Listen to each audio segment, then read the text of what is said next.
हाँ तो बच्चों, आज का जो हमारा टॉपिक है वो है सुपरपोजिशन प्रिंसिपल। जैसा कि मैंने लास्ट लेक्चर के अंदर बताया था, इसके अंदर क्या हुआ, एक सिंगल चार्ज सपोज बेटा आपके पास क्या वो नोट एक सिंगल चार्ज है, और जो मैंने कहाँ पर रख दिया, ओरिजिन पर रख दिया। कहाँ पर रख दिया बेटा? ओरिजिन पर। ये उसकी पोजीशन बेटा कहाँ पर? ओरिजिन पर। और बहुत सारे चार्जेस हैं जो किस पोजीशन पर है बेटा? आपके पास क्या चार्ज है, वो ओरिजिन से R1 पोजीशन वेक्टर पर है बेटा। एक Q2 चार्ज है जो ओरिजिन से R2 पोजीशन वेक्टर पर है। एक आपके पास बेटा क्या है, Q3 चार्ज है जो ओरिजिन से R3 पोजीशन वेक्टर पर है। ऐसे ऐसे हमने मान लिया बेटा Qn चार्जेस हैं, और जी हर एक का बेटा पोजीशन वेक्टर बेटा जैसा कि डायग्राम में दिखा गया वो पोजीशन वेक्टर है। अब होगा क्या, क्यू नोट पर फोर्स लगेगा किसकी वजह से? Q1 की वजह से, क्योंकि कूलम लाने ने बात कही थी हर दो चार्ज के बीच में या तो अट्रैक्शन होगी या क्या होगी, रिपल्सन होगी। वैसे ही Q नोट और Q2 के बीच में फोर्स लगेगा, वैसे ही Q नोट और Q3 के बीच में फोर्स लगेगा। ऐसे ऐसे बहुत सारे फोर्सेस होंगे जो कहाँ पर लगेंगे? Q नोट पर लगेंगे। तो Q नोट पर जो रिजल्ट आएगा इन सभी फोर्सेस का क्या रिजल्ट होगा, वो किसने दिया बेटा? Superposition principle. और सुपरपोजिशन प्रिंसिपल क्या कहता है बेटा? सुपरपोजिशन प्रिंसिपल इतनी सी बात बताता है, ये जितने भी फोर्स लगने लग रहे हैं किसकी वजह से, Q1 Q2 Q3 Q4, अगर इन सभी को वेक्टर की फॉर्म में ऐड कर दिया जाए तो हमारे पास क्या आ जाएगा? नेट रिजल्ट आ जाएगा। ठीक है, जैसे मैं मान लेता हूँ, let us consider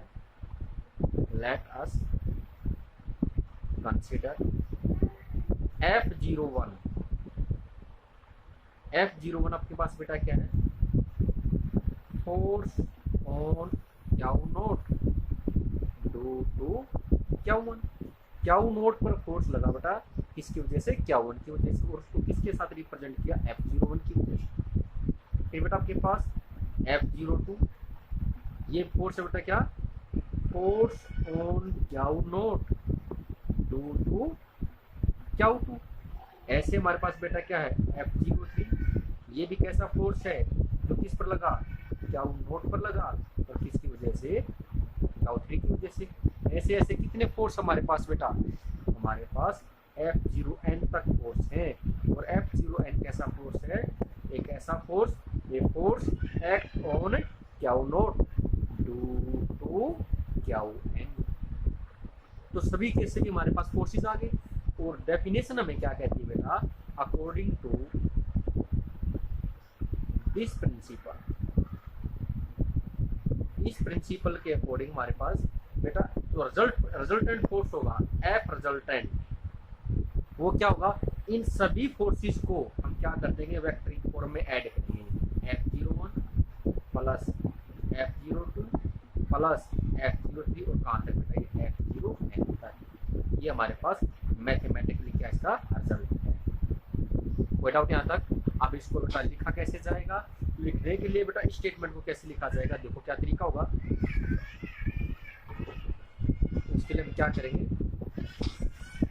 according to this principle, according to according to this principle, total force on a single charge, एक सिंगल चार्ज पर जो फोर्स होगी किसकी वजह से? Due to number of charges, बहुत सारे चार्जेस की वजह से जो एक सिंगल चार्ज पर फोर्स होगी वो बेटा क्या होगी? तो मैंने लिखा according to this principle total force on a single charge due to number of charges is equal to vector sum, is equal to vector sum of all individual का मतलब हर एक जो फोर्स है बेटा उसको इंडिविजुअली क्या कर देंगे? ऐड कर देंगे। Vector sum of all individual forces. तो हमारे पास मैथमेटिकली क्या होगा बेटा? एफ रिजल्टेंट, या फिर बेटा क्या? एफ टोटल, एफ टोटल हमारे पास बेटा क्या होगा F01 प्लस F02 कहाँ तक बेटा ये F0n तक। ठीक है, अब इसका बेटा प्रूफ निकाल लेते हैं। अब जैसा कि बेटा मैंने डायग्राम के अंदर बताया था भाई F01 आपके पास बेटा क्या था, प्रूफ यहाँ से कर देते बेटा। F01 बेटा क्या है, फोर्स ऑन क्याउ नोट, किसकी वजह से, ड्यू टू क्याउ, जैसा कि मैंने डायग्राम में बताया। यहाँ पर भाई F01 एक ऐसा फोर्स था जो क्याउ नोट और क्याउ के बीच में लगा था, और क्याउ नोट और क्याउ के बीच की सेपरेशन बेटा कितनी है, R1 है। तब हम जानते हैं बेटा इसका आपके पास जो अमाउंट होगा F01 का, कूलम लाने बेटा क्या रखा था, F01 इज इक्वल टू के क्याउ नोट क्याउ वन अपॉन में R1 का स्क्वायर, ये तो मैग्नीट्यूड हो गया। अब डायरेक्शन के लिए क्या लगेगा, यूनिट वेक्टर, यूनिट वेक्टर होता है हमारे पास होगा फ्रॉम 1 to 0, फ्रॉम 1 to